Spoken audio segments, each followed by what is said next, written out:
Eu me lembro de uma viagem que eu tinha que fazer. E algo que eu pedi a Deus, uma oportunidade que eu queria, entendia que Deus tinha algo, que Ele iria falar comigo a respeito de uma decisão que eu tinha para tomar, era algo, naturalmente falando, impossível. E acordei com a ligação, me escalando para aquela viagem. Mas a pessoa foi muito enfática, disse, tenha certeza que você está com seus documentos para não ter nenhum problema. Então a primeira coisa que eu fui fazer antes de me arrumar foi achar minha carteira. E eu revirei a casa.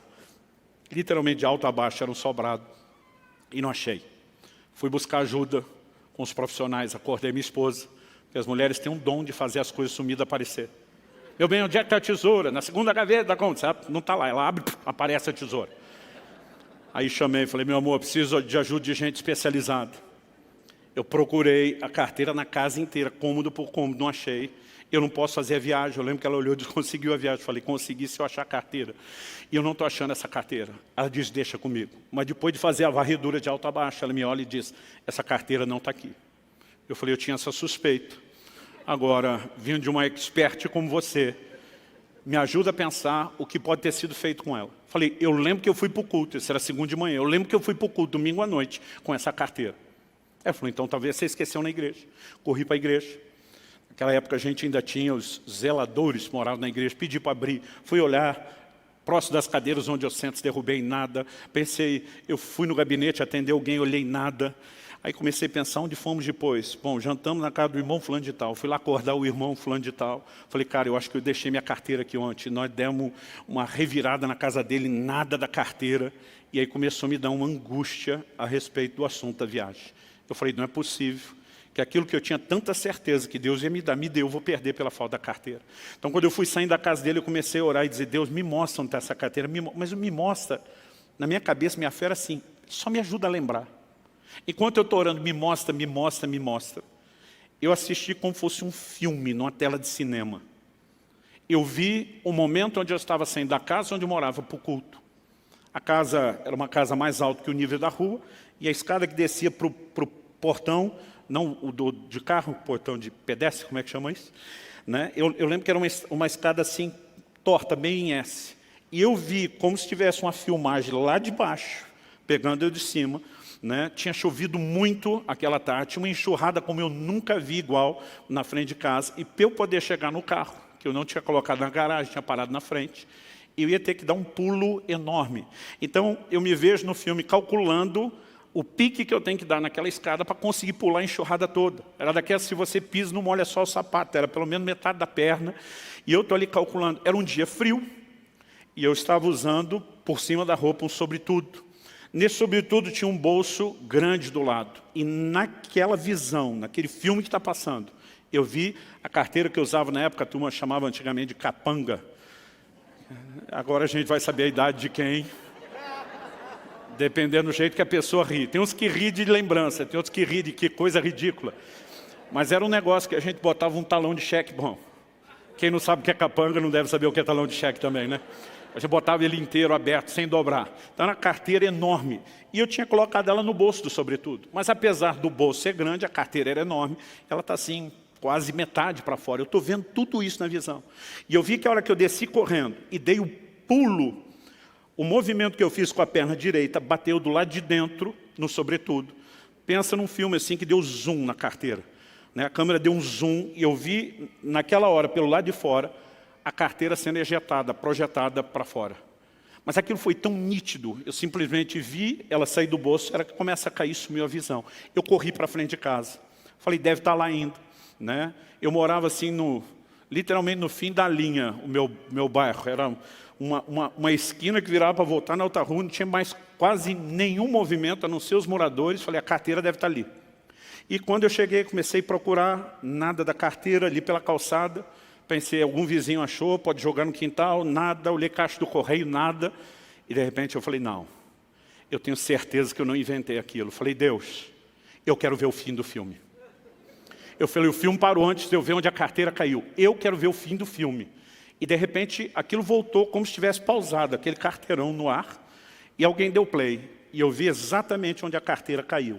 Ela caiu dentro da enxurrada. E a hora que caiu, aquela câmera lenta parece que entra na velocidade normal e eu vi a carteira indo embora. E o Espírito Santo falou comigo, vá ao próximo bueiro. A carteira é grande e enroscou. Ela não desceu, ela está presa no bueiro. Achei o bueiro, a carteira estava lá. Irmão, pensa num cara que ficou empolgado. 4 meses se passaram, eu estou lá no Canadá e depois de um culto que tivemos, um mover do Espírito bem gostoso. Pastor Frank Seixas, que já pregou aqui, acho que foi no novembro, antes da pandemia, ele estava nos recebendo, pastoreia uma igreja de canadenses, e nós tivemos um mover do Espírito tão gostoso. Eu lembro que o assunto do almoço era sobre o mover do Espírito Santo. E cada um começou a compartilhar experiências pessoais de direcionamento. Eu estava com aquela fresquinha e joguei a minha história na mesa. E quando eu joguei, todo mundo, uau! Tipo, essa foi boa pra caramba. E eu estava metido que só, dizendo, foi boa mesmo, uma das melhores da minha vida. E eu lembro que o pastor Kiko, como a gente chama lá, o Frank, ele falou para mim, muito boa. Mas sabe quando o cara fala assim com a cara de, mais? Eu falei, mais do quê? Ele falou, mas já vi uma melhor. Eu falei, não acredito, você vai querer ganhar. Ele falou, não, só fui a testemunha. A experiência não foi comigo, mas eu estava lá e eu presenciei. E ele compartilhou a experiência de um pastor, já está com o senhor, desses da vanguarda do avivamento no Brasil. Ele falou, você conhece fulano de tal? Eu falei, conheço.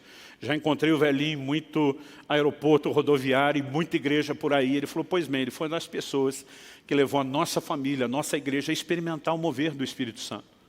Eu, depois de alguns anos, encontrei ele em algum lugar, e mais a título de educação do que esperando que acontecesse depressa. Falei para ele, pastor, o senhor roda o mundo todo. Quando estiver no Canadá, me procure, dê um cartão. Ele falou assim, poucos meses depois ele me liga e diz, Kiko, estou ministrando aqui no Canadá, gostaria que você pudesse estar na reunião conosco e quem sabe depois a gente almoça junto. Ele falou, Luciano, se você conhecer o velhinho, sabe que ele é uma máquina de contar história e testemunho o tempo todo, pela forma como ele vivia em Deus. Ele falou, o almoço está estendendo, e de repente ele resolveu dispensar os irmãos que o tinham trazido de Toronto, a mais ou menos 1 hora de distância. Ele falou, que você pode me levar a Toronto depois para a gente ter mais tempo junto? Ele falou, posso, pastor. Já morei lá, só pego o endereço. Naquela época não tinha GPS, como nós temos hoje. Ele pegou o endereço e disse, por precaução, vou chegar 1 hora antes para ter tempo de procurar o endereço. Mas ele falou, Luciano, eu seguia todo o direcionamento que me deram, fazia pergunta. Quanto mais eu perguntava, mais perdido eu ficava. A gente não conseguia achar aquilo, o tempo foi passando. Eu falei, até que deu 6 horas, que era a hora do culto. Ele disse, quando deu 6 horas, o velhinho falou para mim, encosta o carro. Ele falou assim, eu já estava esperando uma bronca no estilo da velha guarda. Aliás, deixa eu aproveitar e dar uma palavra para os crentes mais novos, que são da geração mimimi. Gente, o negócio já foi mais duro do que vocês imaginam. Eu sou de uma época, quando criança, que diácono da igreja dava cascudo na cabeça da gente, as crianças, pegava a gente pela orelha para levar para o pai. Né? E eu não entendo hoje, quando alguém fica sentido, porque acha que alguém não sorriu para ele dentro da igreja. Eu digo, tu tinha que ter conhecido a época dos crentes raiz e não Nutella. Bom, hashtag fica a dica, talvez Deus esteja falando, talvez seja só eu, mas fica a dica. Ele falou, eu estava esperando uma bronca no estilo da velha guarda. Mas o velhinho não falou nada comigo, ele só fez uma oração e disse, Deus, o Senhor me trouxe a esse lugar. O Senhor já me mostrou, inclusive, o que quer fazer naquele culto. O único que não me quer lá é o diabo. Então ele falou, eu não aceito a gente ficar perdido. Ele falou, nós usamos os nossos recursos e o tempo que a gente tinha. Ele falou, nós não temos mais tempo para perguntar e nem para tentar. Ele falou, Espírito Santo, estou recorrendo diretamente ao Senhor. O Senhor conhece essa cidade melhor do que o homem que construiu, que planejou. Nos dirige a esse lugar. E meu amigo falou, olha, eu até creio em direcionamento de Deus, mas acho que o velhinho está no nível de desespero, porque ele achou um absurdo aquilo.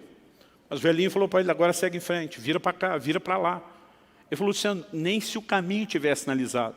O velhinho mal sabia falar bom dia, boa tarde, boa noite em inglês. Ele falou, ele não saberia chegar.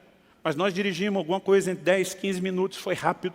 Paramos na frente de um prédio, sem movimento, sem placa, sem nada. Ele disse, pode perguntar que é aqui. O Kiko me disse, Luciano, eu pensei que a chance era eu perguntar para alguém onde era o endereço.